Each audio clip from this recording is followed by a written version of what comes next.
আমাদের বাইতুল মুকাররমের খতিব সাহেব, আপনি নামনের পক্ষে কথা বলেছেন। হেফাজতে ইসলামের আমির, আপনি একটি এজেন্ডা নিয়ে রাস্তায় নেমেছেন। আমরা জানি যে সেই 5ই মেতে আমাদের দেশপ্রেমিক যেই সমস্ত আলেম ওলামারা সেদিন শাপলা চত্বরে অবস্থান নিয়েছিল, তাদের জন্য আমরাই তো রাজপথ কাঁপিয়েছিলাম, আমরাই আন্দোলন সংগ্রাম করেছিলাম তাদেরকে গণহত্যার বিরুদ্ধে।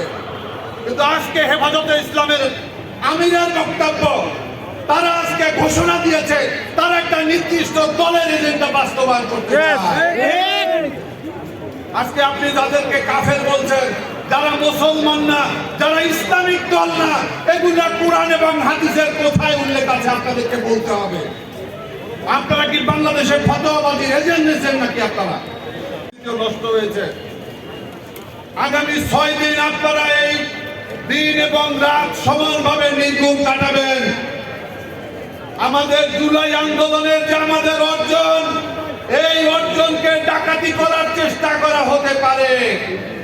আমরা কালকে যেভাবে পুলিশের অবস্থা দেখেছি, তেমনি প্রশাসনের ভিতরেও একই অবস্থা শুরু হয়েছে। আজকে তারা একটা নির্দিষ্ট এই ভারতীয় আধিপত্যবাদের আজকে মুখোশ, এই বিএনপির মুখোশে পরিণত হয়েছে।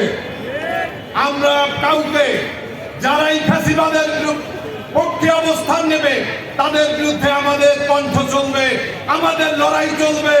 আমাদের জুলাইয়ের যে আন্দোলন, আমাদের বৈষম্যের বিরুদ্ধে যে আন্দোলন, ইনসাফ প্রতিষ্ঠার যে আন্দোলন, ন্যায় প্রতিষ্ঠার যে আন্দোলন, সেই আন্দোলন এখন পর্যন্ত শেষ হয় নাই। আগামী 12 তারিখে যদি আমরা, তাহলে বাংলাদেশের পরিবেশ পরিস্থিতি যা হবে, এজন্য ডাক্তার মোহাম্মদ ইউনূস আপনি দায়ী থাকবেন।